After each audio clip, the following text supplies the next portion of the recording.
नमस्ते, आप सभी का स्वागत है आज की इस परिचर्चा में। और आज हम बात कर रहे हैं कुछ फ़िल्मों की। हमारे साथ हैं प्रतीक बोराड़े जी। और सबसे पहले हम ये बात करेंगे कि गदर 2 ने ओएमजी 2 को बुरी तरह से पछाड़ दिया है, धो दिया। और ऐसा क्यों हुआ है, इसके बारे में भी चर्चा करेंगे। पहले आपको बता दें कि जो बॉक्स ऑफिस के जो आंकड़े आए हैं, वो ये बता रहे हैं कि पहले 3 दिनों में 134 करोड़ का कलेक्शन किया है गदर 2 ने, और 43 करोड़ का किया है ओएमजी 2 ने। वैसे तो इसका 43 भी नहीं होना चाहिए था, लेकिन इसकी जो कॉस्ट है वो 150-200 करोड़ की है ओएमजी 2 की। आप जानते हैं जैसे पठान को कर लिया था लोगों ने ऐसे करके, तो ये इन्होंने बड़े प्रोडक्शन हाउस का एक एडवांटेज लिया होगा संभवतः। प्रतीक जी से जानेंगे इसके बारे में। और गदर 2 की जो कॉस्ट है वो संभवतः 50-75 करोड़ है। जी, तो क्या कहेंगे आप? आपने दोनों फिल्में देखी हैं। जी सर, पहले ही दिन 11 अगस्त को ही दोनों फिल्मों का मैंने रिव्यू कर दिया था। और गदर 2 ने तो सही मायने में अपने नाम के ही अनुसार बॉक्स ऑफिस पर गदर मचा दिया है। और जिस प्रकार के वीडियोस आ रहे हैं अलग अलग, मैंने बहुत सारे वीडियोस देखे, सिंगल स्क्रीन और मल्टीप्लेक्स, इवन मॉल में भी जिस प्रकार की भीड़ हम देख रहे हैं, लाइन में लोग सीढ़ियों से उतर रहे हैं। और बहुत एक दो की वीडियोस की बात नहीं है, अलग अलग जगह से सिंगल स्क्रीन में इस प्रकार से लोगों का प्रेम दिख रहा है। लोग ट्रैक्टरों में भर भर कर फिल्म देखने के लिए आ रहे हैं, और कुछ जगहों पर तो ढोल ताशे बजाते हुए पूरा जैसे रैली निकाल रहे हैं। इस प्रकार से लोग फिल्म देखने के लिए जा रहे हैं। तो ऐसा प्रेम मुझे याद नहीं कि पिछली बार किस फिल्म को मिला था। मतलब द कश्मीर फाइल्स तो एक एक्सेप्शनल फिल्म थी, उसकी तुलना इसके साथ हम नहीं कर सकते। पर गदर 2 अपने आप में एक अलग बेंचमार्क फिल्म ने सेट कर दिया है। पर विशेष बात देखिए, बॉलीवुड का जो पूरा इकोसिस्टम है वो पूरा कोमा में चला गया है, उन्हें दिख नहीं रही है सफलता। ये लोग हमेशा बिल्कुल। और आपको ये ध्यान है लोग हम पठान के समय जी। पे ये क्या किया करते थे कि किस तरह से जो खाली पड़े हुए जो थिएटर्स थे, वो खाली थिएटर्स पे भी हाउसफुल चिपका चिपका के, और किस तरह से ये प्रमोट करते थे उसको। और आइए जो वास्तविक हाउसफुल है, जिसको देख रहे हैं और लोग दिखा रहे हैं विद प्रूफ कि ये 99% एडवांस बुकिंग हो चुकी है जिनकी, उसको जो है वो बेचारे इकोसिस्टम जो है बर्दाश्त नहीं कर पा रहा है। और सर, पठान की आपने बात की तो देखिए, पठान को जो ये सो कॉल्ड हिट इन्होंने दिखाया, जबरदस्ती का हिट, अपने जो भी इमेज बचाने के लिए इंडस्ट्री की, या इंडस्ट्री के अंदर जो एक बहुत निराशा छाई हुई है पूरे इंडस्ट्री के अंदर। आप देख लीजिए बॉलीवुड का जो पूरा इकोसिस्टम लॉबी है इनकी, पिछले 2-2.5 वर्षों से जो लोगों ने आलोचना की है, इस कारण से एक नैराश्य छाया हुआ था इनके इंडस्ट्री में, चाहे राइटर्स हो, डिस्ट्रीब्यूटर्स हो, प्रोडक्शन हाउस और एक्टर्स वगैरह, सब में एक निराशा छाई हुई थी। हालांकि इसके जिम्मेदार भी, इसके उत्तरदायी भी यही लोग हैं। इन्होंने ही अपने पैरों पर कुल्हाड़ी मारी है। घटिया कंटेंट बना बनाकर, वोक कंटेंट बना बनाकर देश विरोधी हमारे आर्मी को हमेशा निगेटिव वे में हमें ही प्रस्तुत करते हैं। जब पेट्रियोटिज्म की, देशभक्ति की भी बात आती है, तो वहां पर भी ये अपना क्या अलग सा ही एजेंडा कुछ ना कुछ कहीं ना कहीं डाल देते हैं। आतंकवाद को जस्टिफाई करना, नक्सलियों को ग्लोरीफाई करना, जो भी जितना प्रॉब्लमेटिक कंटेंट ये हमेशा बनाते आए हैं, और आज भी इतनी आलोचना होने के बाद भी उसमें कुछ बदलाव हमें देखने को नहीं मिल रहा। तो ये जो नैराश्य हो, या जो हमेशा ये रोजी रोटी की बात करते हैं कि भाई हमारे इतने डिस्ट्रीब्यूटर्स है, थिएटर ओनर्स है, पॉपकॉर्न बेचने वाले हैं, समोसे वाले हैं, जो ट्रैवल वाले जो लोगों को थिएटर ले जाते हैं, उनकी सबकी रोजगार की इनको अचानक से चिंता होने लग जाती है। तो आज इनको वो रोजगार की चिंता नहीं हो रही। आज गदर 2 जब इतनी सक्सेसफुल हो रही है, तो ये इस सक्सेस को सेलिब्रेट नहीं कर रहे हैं कि भाई अब दिखाए ना प्रेम, कि इतना लोगों से प्रेम मिल रहा है। पर नहीं, पठान के समय ये लोग बड़ा सेलिब्रेट कर रहे थे। और उस समय भी देखिए, पठान के 2 महीने रिलीज से पहले और 2-2.5 महीने रिलीज के बाद तक इनका पूरा इकोसिस्टम काम पर लगा हुआ था, उस फिल्म को जबरदस्ती की हिट दिखाने के लिए, लोगों के ऊपर थोपने के लिए उस फिल्म को। जबकि सबको पता है, मैंने अपने फ्रेंड्स, जो भी कोई भी व्यक्ति हो वो देख ले, कांतारा हिट हुई थी तो आप अपने फ्रेंड सर्कल में देख लीजिए, लोगों ने टिकट शेयर किए थे, बातें की थी, चर्चाएं हुई थी उसके बारे में, लोगों ने पोस्ट लिखे थे, चर्चा, बहुत लंबे लंबे ब्लॉग्स लिखे थे। वो हमने हमारे फ्रेंड सर्कल में, सोसाइटी में लोगों को बात करते हुए देखा था, चाहे द कश्मीर फाइल्स हो या कांतारा हो। उसको सही मायने में हिट कहते हैं। पठान के समय जो भी दर्शक अभी ये वीडियो देख रहे हैं, कोई बस देख ले, सोशल मीडिया पर क्या आपके फ्रेंड सर्कल में किसी ने चर्चा की, आपकी सोसाइटी में किसी ने चर्चा की, कहीं पर मैंने तो भाई देखा नहीं। इनका इकोसिस्टम ही सोशल मीडिया पर उछल-कूद मचा रहा था। रात को 2-2 बजे इनके फैन क्लब्स के साथ में मीटिंग्स होना, 50,000 टिकट्स बाँटने की बात होना, या रिपब्लिक डे वीकेंड तक पूरा मेट्रो सिटीज में 200 जगहों पर पूरे इनके शोज वगैरह करवाने की बातें हमने मीडिया चैनल्स में सुनी, रिपोर्ट्स उसके बारे में देखे थे। और कैसे-कैसे न्यूज़ आर्टिकल्स आ रही थी कि भाई रिलीज़ से पहले ही जर्मनी में कहाँ पर वो रिकॉर्ड तोड़ दिया, तो कहीं 25 सिंगल स्क्रीन थिएटर्स खुल गए, इस प्रकार की बातें। और उसके आगे पीछे कोई दूसरी बड़ी फ़िल्म इन्होंने रिलीज़ नहीं होने दी थी।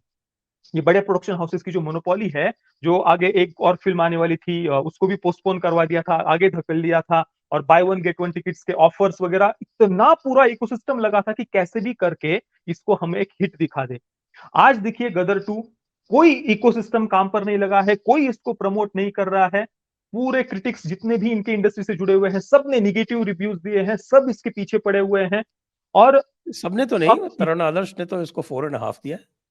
हाँ, वो एक मैं जो आप जो यूट्यूब क्रिटिक्स की मैं बात कर रहा हूँ, तरुण आदर्श तो वो अपने उनको किसी भी फ़िल्म को 4 और 4.5 ही देते हैं, 3 ज़्यादा ही खराब हो तो 3 साढ़े 3 दे देते हैं, वो किसी फ़िल्म को ज़्यादा खराब बोलते ही नहीं है। पर जो यूट्यूब क्रिटिक्स जिनको लोग देखते हैं, उसमें से आप अगर देखेंगे तो किसी ने इसको ध्यान भी नहीं दिया था, ना रिलीज़ से पहले चर्चा की। अब आप देखिए रिलीज़ से पहले इसकी एडवांस बुकिंग 3.25 या 3.5 लाख टिकट्स बिक चुके थे, रिलीज़ से पहले ही, हाँ।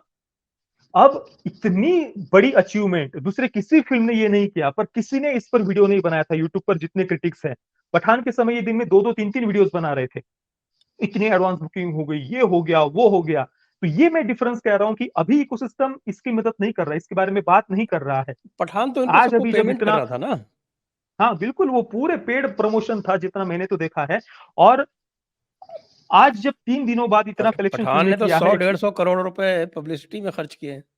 बिल्कुल सर। और ये 135 करोड़ रुपए जब अभी इस फ़िल्म ने 3 दिन में कमा लिए हैं, अभी जाकर मैं देख रहा हूँ कि मीडिया चैनल्स थोड़ा-थोड़ा इसके बारे में बात करने लगे हैं। नहीं तो अभी तक सब कोमा में ही चले गए थे। तो ये मैं कह रहा हूँ कि ये जनता का प्रेम होता है। पहली गदर के प्रति लोगों के मन में जो प्रेम था, एक एक हृदय में स्थान था उस फ़िल्म को लेकर, उसको हम एक सही मायने में टाइमलेस क्लासिक कह सकते हैं। मुझे नहीं लगता कि वैसी फ़िल्म, वैसा प्रेम जो गदर को मिला था पहली, वो दोबारा कभी किसी फ़िल्म को मिला है, या उससे पहले भी हमने ऐसा कभी देखने को नहीं मिला, और वही प्रेम लोगों को आज थिएटर तक खींच कर लेकर के जा रहा है। वो एक बात अलग है कि टेक्निकली और थोड़ी बेटर हो सकती थी, या पर जहाँ इमोशंस की बात आ जाती है, भावनाओं की बात आ जाती है, तो फिर वो टेक्निकल बातों को हम बिल्कुल इग्नोर कर सकते हैं। चलो यार, हमेशा और कम से कम पाकिस्तान प्रेम तो नहीं है ना पठान की तरह, या फिर और दूसरी जो हम इनके प्रोपेगेंडास देखते हैं, वो तो इसमें नहीं है। तो वो भावनाएँ या इमोशंस वो लोगों को थिएटर तक लेकर के आ रहे हैं। और सनी पाजी ने इस बार हैंडपंप तो उखाड़ा ही है, पर उसके साथ में ही पूरा बिजली का खंभा ही उखाड़ लिया इस बार उन्होंने फ़िल्म के एंडिंग में। हाँ, हाँ। तो वो बिजली का खंभा उखाड़ने का सीन भी काफ़ी बढ़िया था।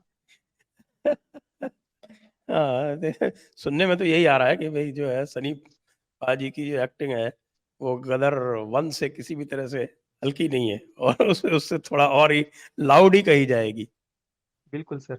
और सर अनिल शर्मा जी इसके जो डायरेक्टर हैं, आपको मैं एक बात बताता हूँ, उनके जो बेटे हैं उत्कर्ष शर्मा, जो इसमें जीते की भूमिका निभा रहे हैं, हुँ। उनकी एक ही फ़िल्म इससे पहले आई हुई है 2016 या 17 में, जीनियस नाम की एक फ़िल्म आई थी। उसका मैंने तब रिव्यू किया था, और आपको आश्चर्य होगा उस समय इंडस्ट्री के किसी एक क्रिटिक ने भी उसका रिव्यू नहीं किया था।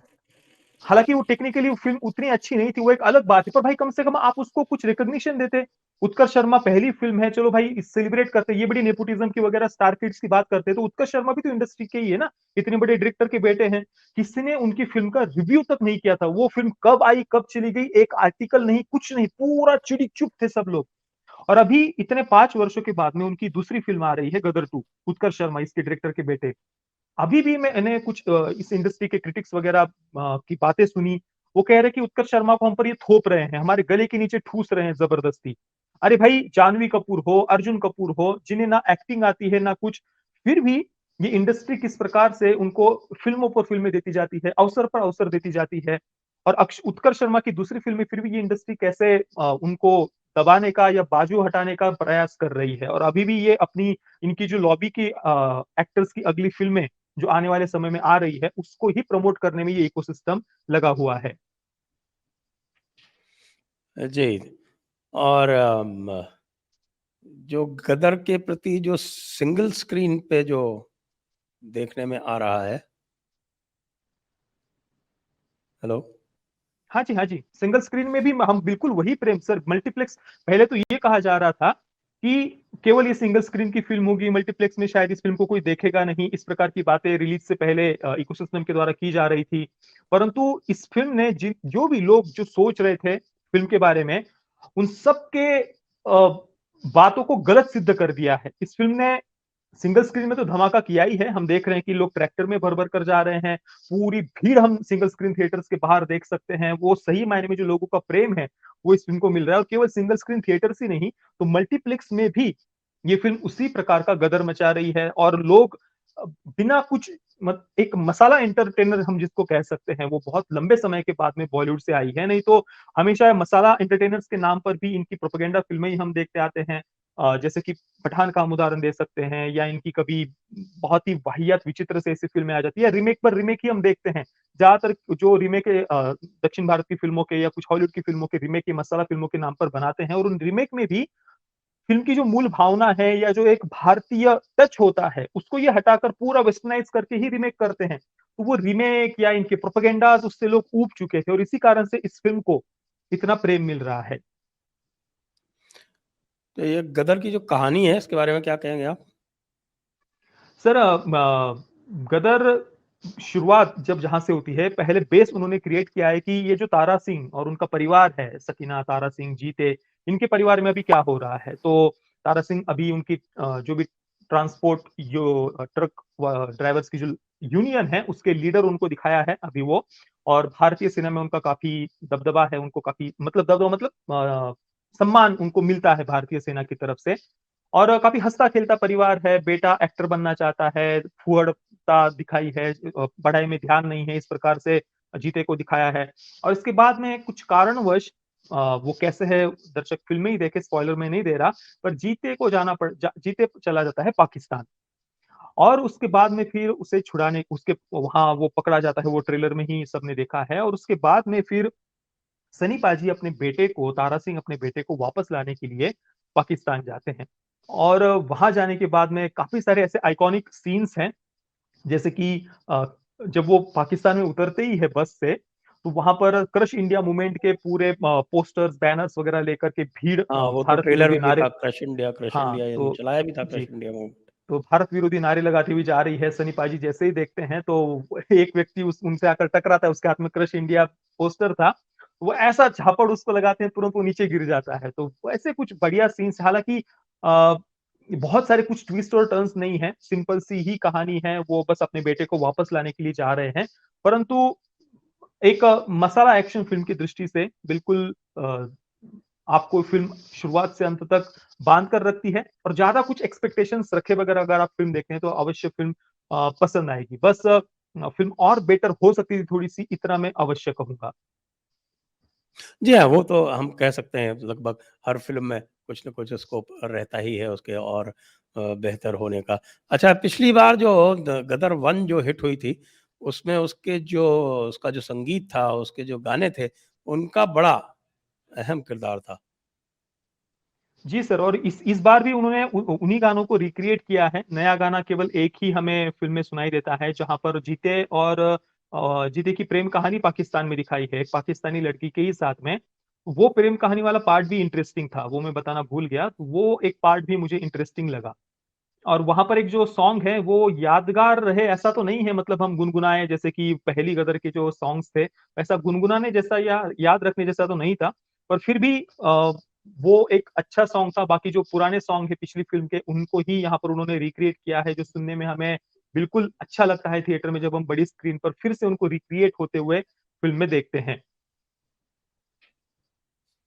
जी, तो ओवरऑल आपने इसको कितने मार्क्स दिए?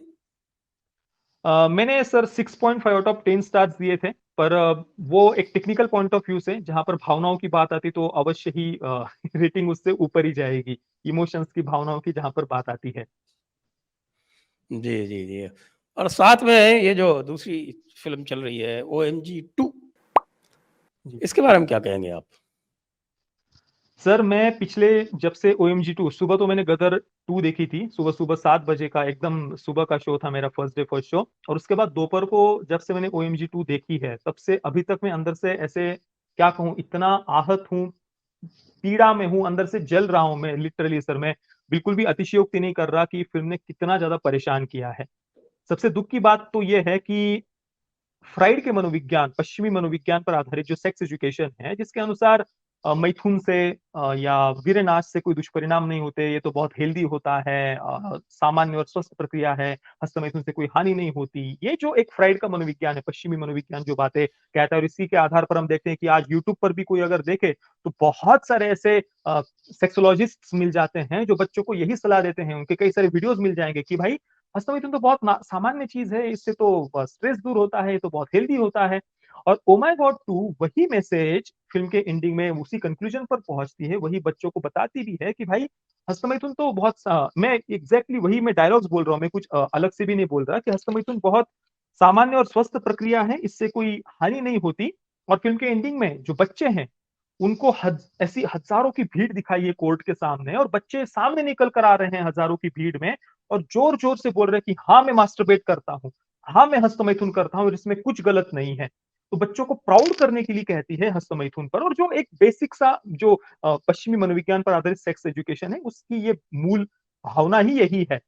कि हस्तमैथुन जैसे बहुत आम बात है, वीर्यनाश को प्रमोट करना और दूसरा एलजीबीटीक्यू एजेंडा सेक्स एजुकेशन का मुख्य उद्देश्य है, जो उन्होंने इस फ़िल्म में टच नहीं किया है। परंतु जब आप सेक्स एजुकेशन को प्रमोट कर रहे हैं, तो साथ में आप वो एलजीबीटीक्यू एजेंडा, फिर वो रेडिकल जेंडर आइडेंटिटी के एजेंडा, सब सेक्सुअल लिबरेशन वगैरह सब उसके साथ में आ जाता है। पर हस्तमैथुन को यहाँ पर ये सामने रख रहे हैं और उसे प्रमोट करने के लिए इन्होंने सुसाइड को रोमांटिसाइज़ किया है। और साथ में ही सेक्स एजुकेशन के प्रति लोगों के मन में स्वीकार्यता बने, इसलिए उन्होंने एक छोटी बच्ची के साथ में हुए दुष्कर्म का सीन फ़िल्म में डालकर लोगों को इमोशनल ब्लैकमेल किया है।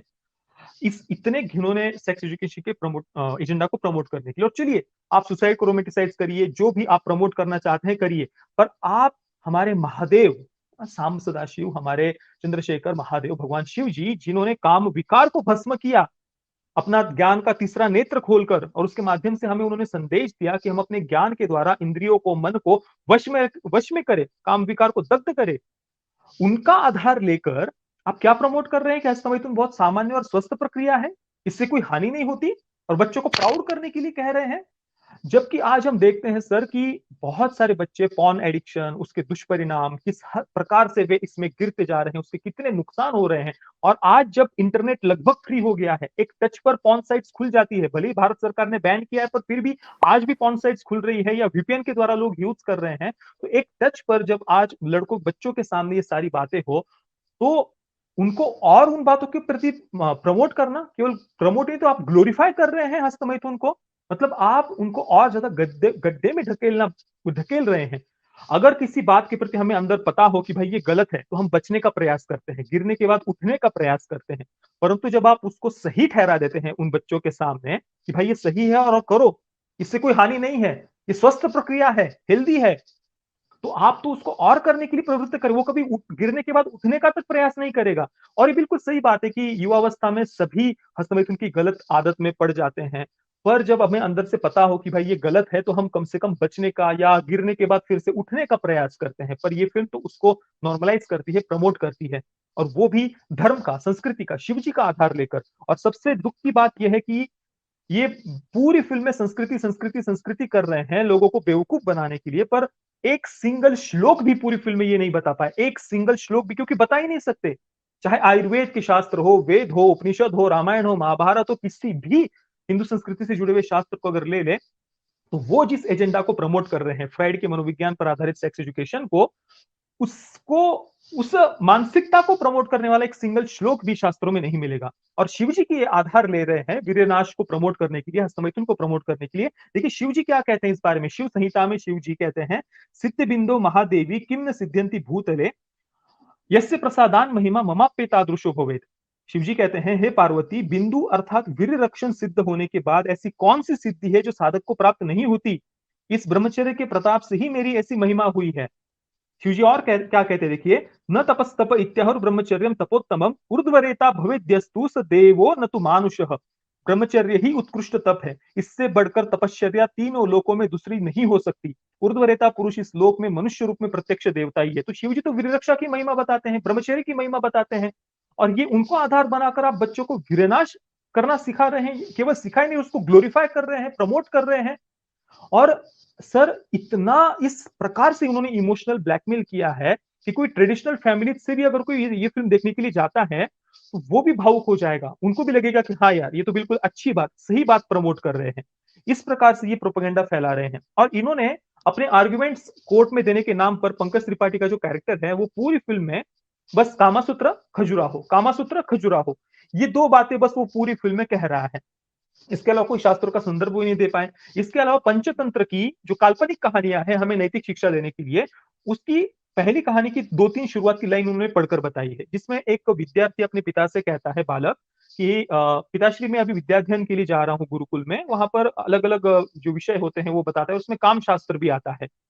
और साथ में ही पंकज त्रिपाठी क्या आर्गुमेंट देता है कि धर्म, अर्थ, काम, मोक्ष, तो हमारे जो 4 पुरुषार्थ बताए उसमें काम भी आता है। मतलब इनकी मानसिक और बौद्धिक दिवालियापन देखिए, उसमें काम आता है मतलब क्या इंद्रिय लंपट होना हमारी संस्कृति सिखाती है, विनाश करना प्रमोट करती है। धर्म, अर्थ, काम, मोक्ष की जो बात आती है उसका अर्थ ये होता है कि धर्म के आधार पर हम अर्थार्जन काम करें। काम का अर्थ केवल सेक्स नहीं होता भाई।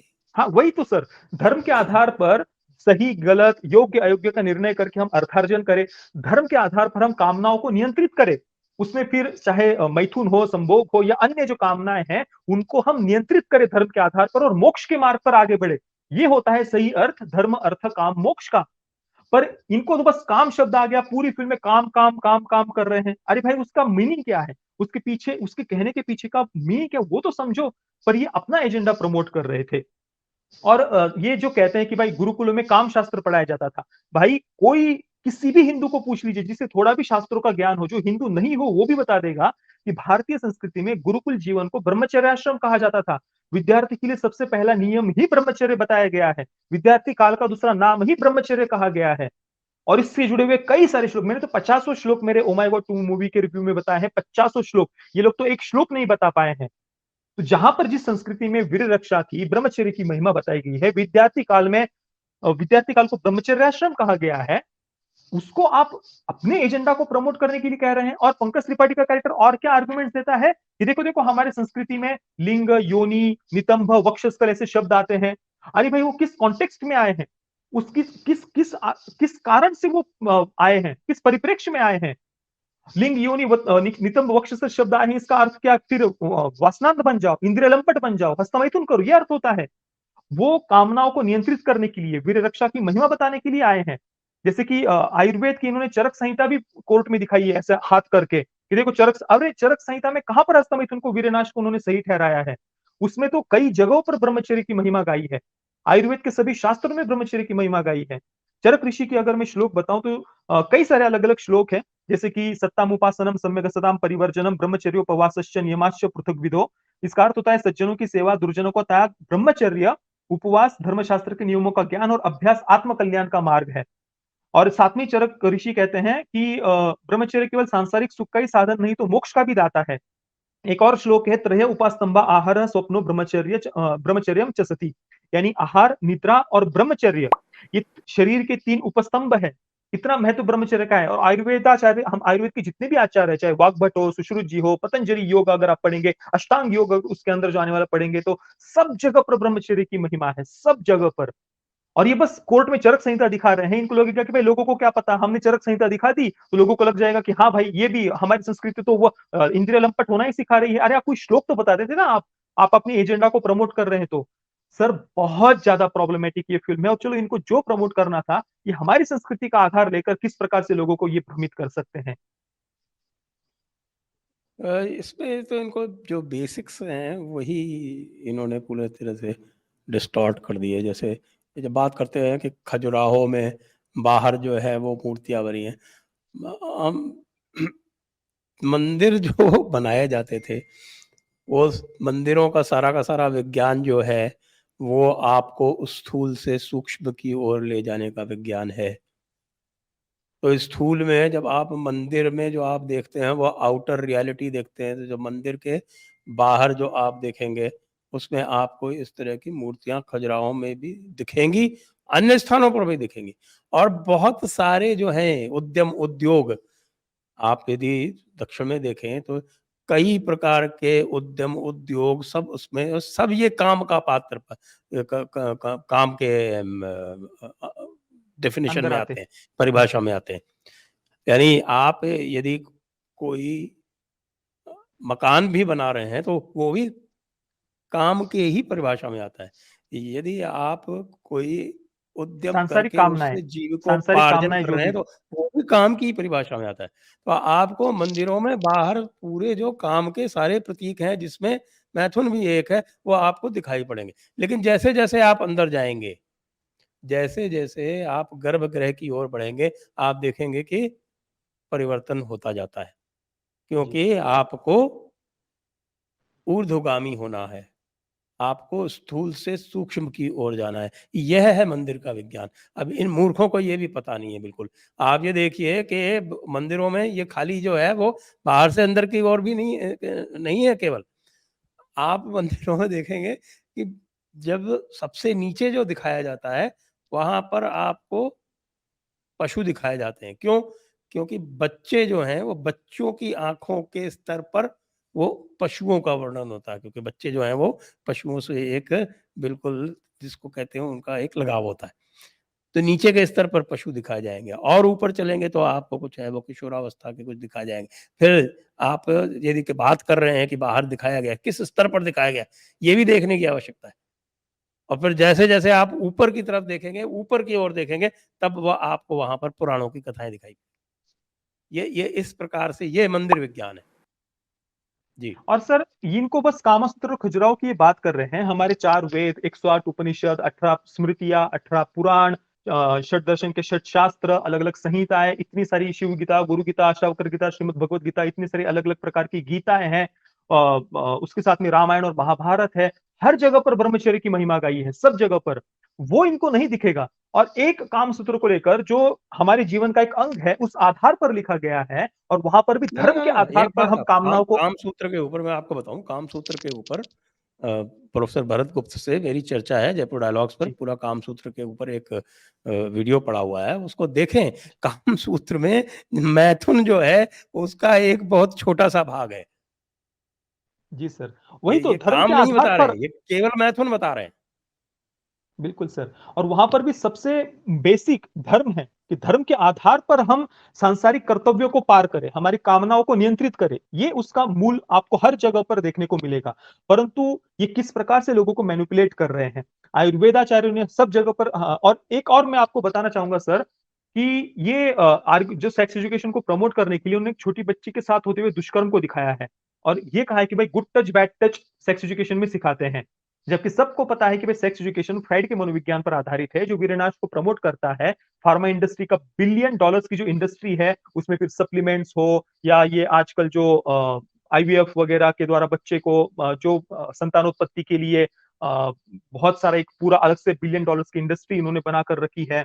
सप्लीमेंट्स और शक्ति बढ़ाने वाली, वीर्य गाढ़ा कर अलग-अलग प्रकार की जो इन्होंने इंडस्ट्री है, ये बिलियन डॉलर की इंडस्ट्री है।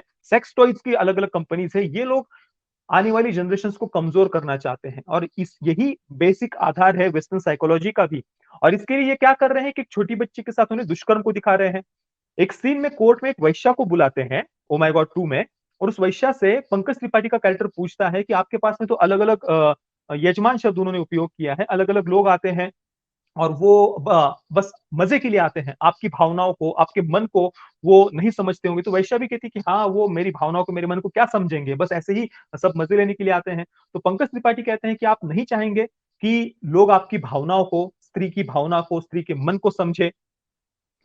तो वो वैश्या कहती है कि हाँ, बिल्कुल मैं यही चाहती हूँ। तो इसके बाद पंकज त्रिपाठी कहता है कि देखो, देखो सेक्स एजुकेशन कितना आवश्यक है कि लोग स्त्री की भावना को, स्त्री के मन को समझ सके। मतलब ये कितने मूर्ख है देखिए कि आप सेक्स एजुकेशन से स्त्री की भावना समझाएँगे लोगों को। एक तरफ तो आप कह रहे हैं कि भाई हस्तमैथुन सामान्य और स्वस्थ प्रक्रिया है। अब कोई भी मुझे बता दे कि हस्तमैथुन जब भी कोई करेगा, तो कोई भी लड़का हो, बच्चा हो, युवा हो, हस्तमैथुन करते समय वो कामोत्तेजना बढ़ाने वाले विचार करेगा। उसके लिए वो पॉर्न देखेगा या फिल्म का कोई गंदा सीन देखेगा या इनके एंटरटेनमेंट इंडस्ट्री के जो सेमी न्यूड या न्यूड फोटोशूट्स होते हैं वो देखेगा, या अपनी ही किसी क्लासमेट के प्रति, अपने ही साथ उसके ही साथ क्लास में पढ़ने वाली किसी छात्रा के प्रति गलत कुभाव मन में लाकर वो कामोत्तेजना बढ़ाएगा। किसी लकड़ी का या किसी पत्थर का चिंतन करके तो कामोत्तेजना या हस्तमैथुन वो नहीं करेगा ना। तो एक तरफ तो ये हस्तमैथुन को नॉर्मलाइज कर रहे हैं, प्रमोट कर रहे हैं, ग्लोरीफाई कर रहे हैं, तो ऐसा व्यक्ति क्या उसकी स्त्री की तरफ, अपनी ही क्लास में पढ़ने वाली बच्चियों की तरफ, छात्राओं की तरफ देखने का दृष्टिकोण अच्छा होगा या बुरा होगा? तो आप सेक्स एजुकेशन को प्रमोट कर रहे हैं जो पश्चिमी मनोविज्ञान पर आधारित है, तो उससे लोगों का दृष्टिकोण बदलेगा स्त्री की तरफ देखने का, या अच्छा होगा या बुरा होगा? इनको सच में गुड टच बैड टच की चिंता होती तो ये हमारी धार्मिक शिक्षा का समर्थन करते कि स्कूलों में धार्मिक शिक्षा दी जाए, गीता, भागवत, रामायण, महाभारत, वेद, उपनिषद इनकी शिक्षा दी जाए। तो वो उनको नहीं करना, उनको पश्चिमी मनोविज्ञान को प्रमोट करना है, और वो भी हमारी संस्कृति को सामने रखकर। मतलब शिव जी अपने दूत को मतलब पहले तो उनको शिव जी दिखाना था, बाद में सेंसर बोर्ड ने दूत करने के लिए कहा, गण करने के लिए कहा। मतलब आप शिव जी को आधार बनाकर ये बता रहे हैं कि भाई शिव जी हस्तमैथुन को प्रमोट कर रहे हैं कि हस्तमैथुन सामान्य और स्वस्थ प्रक्रिया है। किस हद तक का मानसिक दिवालियापन है देखिए सर।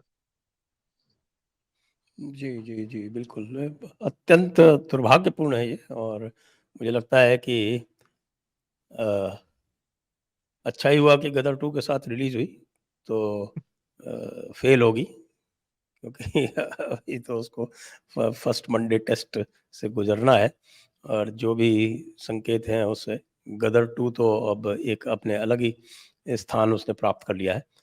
और हो सकता है कि ये पठान-वठान का जो झूठा-सच्चा सारा था, सारे रिकॉर्ड तोड़ सकती है अभी। आपको लगता है कि गदर 2 सारे रिकॉर्ड तोड़ सकती है? सर कुछ भी हो सकता है। हम अगर कहें कि भाई 300 करोड़, 350 तो वो 400 साढ़े 400 तक भी पहुंच सकती है, हो सकता है कि 500 तक भी पहुंच सकती है। ये तो इतना तो पक्की बात है कि कल 15 अगस्त को ये फिल्म धमाका करने वाली है बॉक्स ऑफिस पर। मैं अभी बुक माई शो पर चेक कर रहा हूं, तो हुँ। लगभग 80 से 90% shows already already fast filling दिखा रहे हैं, और बहुत सारे शोज तो हाउसफुल हो चुके हैं। दिल्ली, मुंबई, बहुत सारे अलग अलग शहरों में जाकर मैंने कल रात को भी देखा था, अभी भी देखा, तो ऑलरेडी बहुत सारे शोज तो फास्ट फिलिंग है। और कई जगहों पर तो छोटे-छोटे शहरों में रात को 12 से लेकर के सुबह 6 बजे तक के भी शो चल रहे हैं। रात को 12 बजे, 1 बजे, 2 बजे, 3 बजे ऐसे शो चल रहे हैं। तो इस प्रकार का अच्छा। प्रेम हम देख रहे। हाँ, बिल्कुल मैं तो आप कोई भी बुक माई शो पर जाकर चेक कर सकता है। कई जगहों पर इस प्रकार से रात-रात भर के शो चल रहे हैं। तो कल तो पक्का फिर से रविवार की तरह फ़िल्म 50 से 55 करोड़ कमाएगी। मतलब पहले ही हफ्ते ये फिल्म आराम से 250 करोड़ टच कर रही, पहले एक हफ्ते में ही केवल। और वो भी नेट कलेक्शन है सर, ये ग्रॉस कलेक्शन नहीं है। अभी जो 135 करोड़ कलेक्शन हम देख रहे हैं, 134.88, ये नेट कलेक्शन है। ग्रॉस कलेक्शन तो डेफिनेटली 180-90 करोड़ तक के पास में पहुंच चुका होगा। तो मतलब पहले ही हफ्ते में ग्रॉस कलेक्शन तो फिल्म का 300 करोड़ के पार चला जाएगा, ऐसा लग रहा है। और वो भी बिना किसी पब्लिसिटी बजट के। बिल्कुल, बिल्कुल, बिना इकोसिस्टम के सपोर्ट के, और इसी कारण से बॉलीवुड सबसे ज़्यादा पीड़ा में है। आप मतलब हम सोच नहीं सकते कि ये इंडस्ट्री कितनी सदमे में होगी, कि उनको कितना दुःख हो रहा होगा कि जिस फ़िल्म को वो इग्नोर करना चाह रहे थे, वो चाह रहे थे कि ये फ्लॉप हो जाए, वो फ़िल्म इस प्रकार से सक्सेसफुल हो रही है। और देखिए, इस इंडस्ट्री में कुछ प्रोडक्शन हाउस है जिनकी मोनोपोली है। वो तय करते हैं कि हमारी फ़िल्म जब थिएटर में रिलीज़ होगी तो उसको कितने स्क्रीन्स मिलने चाहिए, कितने शोज़ मिलने चाहिए, प्राइम टाइम के शोज़ हमें चाहिए। ये लोग डिस्ट्रीब्यूटर्स पर और मल्टीप्लेक्स चेन्स के ओनर्स पर दबाव बनाते हैं कि आपको अगर हमारी फ़िल्म चाहिए तो आपको प्राइम टाइम के शोज़ देने होंगे। 80% या 85% शोज़ हमारी फ़िल्म को देने होंगे। ये लोग अपने साथ में किसी दूसरी फ़िल्म को रिलीज़ नहीं होने देते। इस प्रकार की मोनोपोली इन बड़े-बड़े प्रोडक्शन हाउस ने बना कर रखी है। तो उनके नाक पर, उनकी छाती पर पाँव रखकर गदर 2 ने जो एक धमाका किया है ना, एक अलग एक अनिल शर्मा जी का प्रोडक्शन हाउस भी प्रोड्यूसर है इसमें। तो वो एक अलग इनकी मेन लॉबी से हटकर अलग प्रोडक्शन हाउस बड़ा हो, वो पैसे कमाए, ये बहुत बड़ी बात है। क्योंकि ये जो मेन लॉबी है, इनके हाथ से ये जो मोनोपोली है वो हटनी चाहिए, निकलनी चाहिए। ये लोग तय करते हैं कि देश की एंटरटेनमेंट इंडस्ट्री की तरफ वो कैसे देखे, क्या सोचे लोग, क्या बोले इनके बारे में, कौन सुपरस्टार है, कौन नहीं है, ये पूरा तय होता है। इनकी पपेट मीडिया, इनके पपेट क्रिटिक्स है, ये तय करते हैं लोग क्या सोचेंगे, किस फिल्म को अच्छा बोलना है, किसे खराब बोलना है, पूरा इकोसिस्टम है इनका। और उस लॉबी से अलग हटकर एक प्रोडक्शन हाउस की फिल्म जब इतने पैसे कमा रही है, तो ये अपने आप में बहुत बड़ी बात है सर। और सर, ये जो फ्राइड के मनोविज्ञान पर आधारित जो सेक्स एजुकेशन है, जो एक वासनांध है, एक इंद्रिय लंपट जीवन शैली अपनाने को कहता है, उसको प्रमोट करता है, उसके समर्थन में आर्गुमेंट देते समय पंकज त्रिपाठी का जो पात्र है, वो न्यायालय में ये भी कहता है कि पारंपरिक मान्यता के अनुसार, उन्होंने कोई श्लोक नहीं बताया, बस ये कह दिया कि पारंपरिक मान्यता है कि शक्ति की योनि से शिवलिंग निकलता है। मतलब इस प्रकार के बेसलेस, तथ्यहीन, आधारहीन ऐसी बातें ये न्यायालय में कर रहे हैं।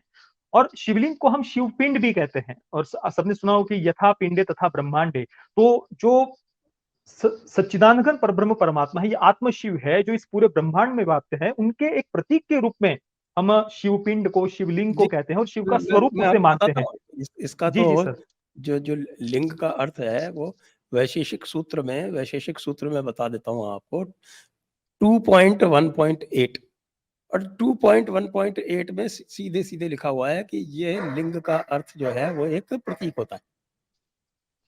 ये तो बिल्कुल सार्वभौम मान्यता है। न केवल ये है कि ये जो आप जिसको आप कह रहे हैं कि ये लिंग है, ये प्रतीक क्या है? यह स्तंभ है। यह स्तंभ जो है वो जड़ और चेतन को आपस में जोड़ता है। जड़ और चेतन को आपस में जोड़ने वाला जो स्तंभ है उसको लिंग कहते हैं। और ये जो मूर्ख हैं जो ये बात करते हैं, इनको ये पता नहीं कि जिस फ़ैलस की वो बात करते हैं उसको संस्कृत में, हिंदी में शिश्न कहते हैं, लिंग नहीं। जी सर। ये इतने बड़े मूर्ख हैं। अब इनके लिए तो क्या कहा जा सकता है?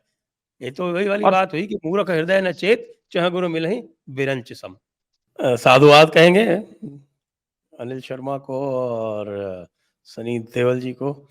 उनको साधुवाद कहेंगे और अपने दर्शकों की ओर से, सबकी ओर से उनको शुभकामनाएँ देंगे कि ये जो गदर 2 है, ये पूरा गदर मचाए और बॉलीवुड के इतिहास की सबसे अधिक सफल फ़िल्म बन के निकले, तो हमें सबको अत्यंत प्रसन्नता होगी। आइए, अब इस परिचर्चा को यहीं समाप्त करते हैं। आप सभी दर्शकों का बहुत-बहुत धन्यवाद।